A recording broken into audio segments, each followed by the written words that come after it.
किसानों के रहबर मसीहा छोटू राम कहते थे कि ऐ मेरे भोले किसान तू दो बात जान ले, ऐ मेरे भोले किसान तू दो बात जान ले, एक तो बोलना सीख ले और दूसरा दुश्मन को पहचान ले। तो बोलना तो वो सीख गया, लेकिन अभी हमने दोस्त और दुश्मन की पहचान करने का नज़रिया जो है वो थोड़ा सा पीछे है। और जिस दिन हमने ये नज़रिया देख लिया कि कौन हमारा दोस्त है और कौन हमारा दुश्मन है, तो इस देश में जितने भी ये पूंजीवादी लोग हैं, जितने भी वर्ण व्यवस्थावादी लोग हैं, जितने भी ये देश को बांटने वाले लोग हैं, ये इस देश में दिखाई नहीं देंगे। ये अपने आप ही ख़त्म हो जाएंगे, अपने आप मर लेंगे, सुसाइड कर लेंगे। देखिए, आंदोलन 2 साल के लिए स्थगित किया है, उन्होंने बंद तो किया नहीं है, ख़त्म तो किया नहीं है कि नहीं जी ये लागू नहीं होगा। ना अभी हमारे कोर्ट ने ऐसा आदेश दिया कि जी ये बिल्कुल ही ख़त्म होगा। उसने भी उसी की हाँ में हाँ मिलाते हुए हाँ भाई बस जल्दी जवाब दो, इस तरह कर दिया। लेकिन देखिए, हम यहाँ आंदोलन कर रहे हैं, हर घर का एक व्यक्ति यहाँ आंदोलन में है, लेकिन घर के 4 सदस्य आज भी उन्हीं उद्योगपतियों के समर्थन में हैं। वो कैसे हैं कि जब तक हम अंबानी, अडानी और पतंजलि का बहिष्कार नहीं करेंगे, हमारा आंदोलन गति जो है वो उतनी नहीं होगी जो हमें बनानी है। देखिए, जितने भी आंदोलनकारी हैं, ये मैं आपके चैनल के माध्यम से ये बताना चाहता हूँ कि जितने भी इस देश में किसान समर्थक लोग हैं, किसान लोग हैं, किसान के बच्चे हैं, वो सिर्फ 1 महीने के लिए अंबानी, अडानी के प्रोडक्ट की लिस्ट बनाएं गूगल पे जाके, और उन जो प्रोडक्ट हैं, तेल है, आटा है, चाय है, चीनी है, उन्हें इस्तेमाल ना करें। बस जब उनके स्टॉक से माल निकलना ही बंद हो जाएगा, जब उनके खपत नहीं होगी, उनसे माल की सप्लाई नहीं होगी, तो वो ज़रूर कहेंगे यार हमारे माल को अब लोग खरीद नहीं रहे हैं, तो इसको ज़रूर कहीं ना कहीं आंदोलन का असर है। अभी उनका जो आंदोलन है, उनको जो पैसा हमारी जेब से जाना है वो पूरा मिल रहा है। हम यहाँ आंदोलन कर रहे हैं, लेकिन हम तेल फॉर्चून अंबानी का खा रहे हैं, अडानी का खा रहे हैं। आज हम आटा, दाल, चीनी, जो भी बेसन कर रहे हैं वो पतंजलि का खा रहे हैं। हम यहाँ आंदोलन कर रहे हैं, लेकिन घर के जो सदस्य हैं वो वहाँ पैसे देके उनकी भरपाई कर रहे हैं, उनका कारोबार पूरा चल रहा है। लेकिन हमें चोट दिल और दिमाग पे मारनी है, यानी कि उनके दिमाग पे भी चोट मारनी है, उनके कारोबार पे मारनी है। उनका कोई भी प्रोडक्ट हम अपने रिश्तेदारों को भी फ़ोन करें कि भाई अब बेसन चाहे लोकल खा लो, चने ला के पिसवा लो, लेकिन पतंजलि का बेसन इस्तेमाल ना करना। फॉर्चून की जगह दूसरा खा लो, तेल खा लो, सरसों का तेल खा लो, लेकिन फॉर्चून अडानी का नहीं खाएंगे। इसी तरह रिलायंस का, जियो का, जो भी चीज़ें हैं, उनके प्रोडक्ट जितने भी हैं, उन्हें हम बिल्कुल 1 महीने तक नहीं खरीदेंगे। 1 महीने में इनके दिमाग की जो नसें हैं ना वो सारी खुल जाएंगी। इसलिए इस आंदोलन को साम, दाम, दंड, भेद आपने भी तो सभी से बात कर ली ना कि 2 साल के लिए स्थगित किया उन्होंने, और आप बोल रहे 1 महीने के लिए स्थगित कर दो। नहीं, परमानेंट हमारा रहेगा। इन्हें खाओ ही मत। मैं तो आंदोलन को और गति देने के लिए बता रहा हूँ कि आंदोलन को और तेज करना है, इनके और जल्दी इनको अपने कदमों में है झुकाना है ना, जूतों में लाना है। तो 1 महीने के लिए करके देख लो, रिजल्ट अच्छा मिलता है तो परमानेंट कर दो, ये अपने आप मर जाएंगे। क्योंकि जिस तरह मोदी की जो वो है ना जान ईवीएम में है, ऐसे इन कारोबारियों की जो जान होती है वो इनके जो प्रोडक्ट हैं उनमें होती है। जब वो बिकने बंद हो जाते हैं तो ये अपने आप छोड़ कर भाग जाते हैं। बिकी नहीं रहा भैया, तुम संभालो, जो पैसा है वो अपने स्विस बैंक में ट्रांसफर किया और भाग गए। जैसे माल्या भागा और बहुत सारे भागे। अडानी, अंबानी भी बहुत जल्दी यहाँ से भागते दिखाई दे जाएंगे अगर किसान के परिवार वालों ने, रिश्तेदारों ने इनके प्रोडक्ट का बहिष्कार कर दिया तो उसी दिन। अर्णव गोस्वामी आज कई दिनों से लापता है, क्या लग रहा है? देखिए, वो भी क्या विदेश भागने वाला है?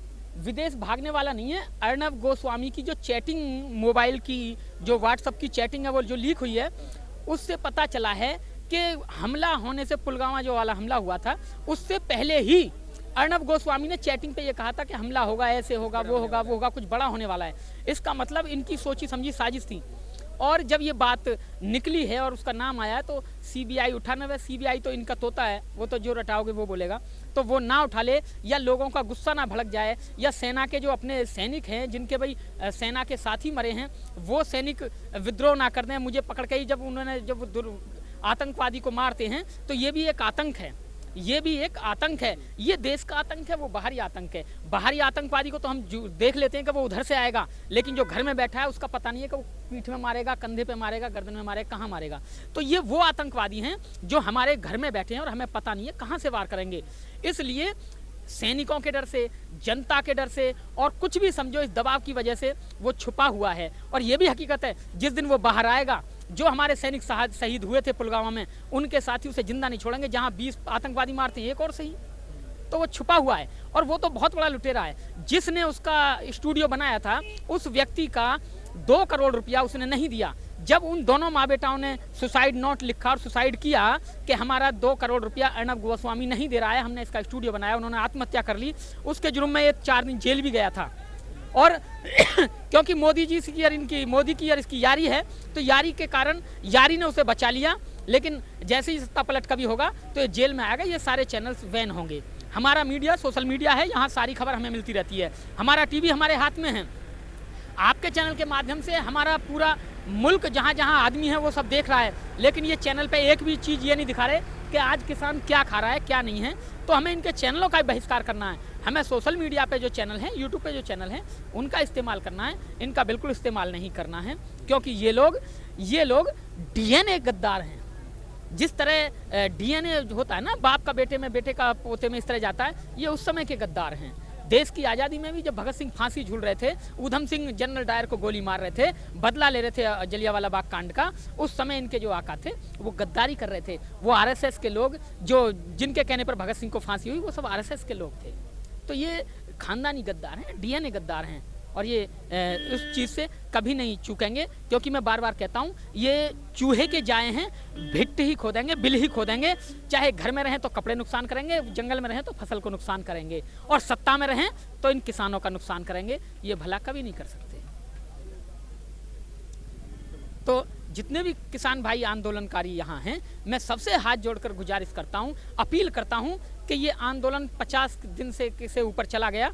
अब सिर्फ घर पे ऑन करना है कि इनके जो प्रोडक्ट हैं उनको ना खरीदें। इनके दिल और दिमाग और जहाँ जहाँ इनकी दुखती रसें हैं, रग हैं, उन पे वार करना है और इन्हें यहाँ से ख़त्म करना है। क्योंकि देखिए, भारतीय संविधान में हमें सारे प्रावधान दिए हैं कि कौन आदमी कितना स्टॉक कर सकता है। अभी उदाहरण देख लीजिए, जब आलू इन्होंने स्टॉक कर लिया, वो एक उदाहरण था, वो एक एग्जाम्पल था और इनकी टेस्टिंग थी। वो अपने उस टेस्ट कर रहे थे, अपने जो ये बिल है उसको टेस्ट कर रहे थे कि हमें कितना मुनाफा होगा। तो इन्होंने सारा आलू खरीद के और अपना स्टॉक कर लिया और हफ्ते भर के लिए बिल्कुल ताला मार दिया, कह दिया भी हफ्ते भर की छुट्टी पे। और जैसे ही स्टॉक खत्म हुआ, आलू कहाँ पहुँचा? 70 रुपये किलो, 80 रुपये किलो। और फिर आलू की कोई कमी नहीं पड़ी। जितनी 10 रुपये किलो में आज बोरी लगी पड़ी है दुकानदार के पास, इतनी ही 100 रुपये किलो में लगी पड़ी थी। लेकिन इन्होंने सिर्फ उसके स्टॉक करके पैसे बढ़ाने थे, वो बढ़ा लिए। और जैसे ही बढ़ गए और आज किसान का आलू आ गया तो 8 रुपये किलो आलू है, 40 रुपये धड़ी मिल रहा है सामने मंडी में है। तो 8 रुपये किलो, और जब इनका वक्त आता है तो 80 रुपये किलो। अब ये फिर क्या करेंगे? अब ये जितना भी आलू है, ये 2 अंबानी अडानी जो इनके वो बने हैं, इनके जो वो बन गए गोदाम बन गए, ये सारा आलू फिर वहीं खरीद लेंगे। सिर्फ 2 महीने बाद फिर पता चलेगा कि आलू कम हो रहा है। और जैसे ही पता चलेगा आलू कम हो रहा है, फिर आलू 10, 20, 30, 40, 50 और फिर आपको कम से कम 80 रुपये किलो ही आलू खाना पड़ेगा। और आलू जैसे ही फिर किसान का आएगा, फिर 8 रुपये किलो, फिर 10 रुपये किलो। तो ये जो है, ये इनकी चाल है। ये तो आलू मात्र तो उदाहरण है, आलू मात्र तो उदाहरण है। आटा भी जो आज 1700 रुपये कुंटल गेहूं है, यानी 17 रुपये किलो गेहूं है, 30 रुपये किलो आटा है। यही भाव आने वाले वक्त में 4 महीने बाद देख लेना, 100 रुपये किलो आटा मिलेगा। और वो भी पैकेट हुआ करेंगे, 1 किलो का, 2 किलो का, 3 किलो का, 4 किलो का, 5 किलो का। 5 किलो से 10 किलो तक के होंगे। 10 किलो आटा, इतने का इतना। और सबको खाना है, जिंदा रहना है तो रहना पड़ेगा। और आदमी फिर रोटी कपड़ा मकान नहीं देखेगा, सिर्फ रोटी के लिए देखेगा।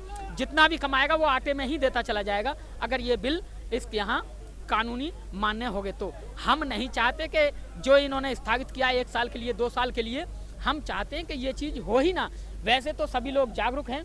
आने वाले वक्त में इन्हें इस देश की सारी जो एक भी सीट ना देकर इन्हें वहीं पहुंचाएंगे। मोदी को स्टेशन पर भीख मांगते हुए, चाय बेचना तो बहुत बड़ी बात हो, विक्रेता हो गया, लेकिन इसे वहाँ भीख मांगते हुए 2-2 रुपये दे दे, 1 रुपये दे दे, वहाँ पहुँचाएंगे। और अमित शाह को वहीं पहुँचाएंगे। वैसे तो वो बहुत जल्दी मरने वाला, कैंसर है उसके, लेकिन नहीं मर रहा है, बहुत जल्दी ख़त्म हो जाएंगे, ज़्यादा दिन दूर नहीं रहते। वो कहते हैं ना कि हर शाम के बाद सवेरा होता है, जनता जाग चुकी है। और जब ये अपनी बात रखेगी, अपनी बात कहेगी, तो हालात वो होंगे कि ये अपने आप भाग जाएंगे, जैसे विजय माल्या भाग गया। बहुत बहुत शुक्रिया, बहुत बहुत आभार।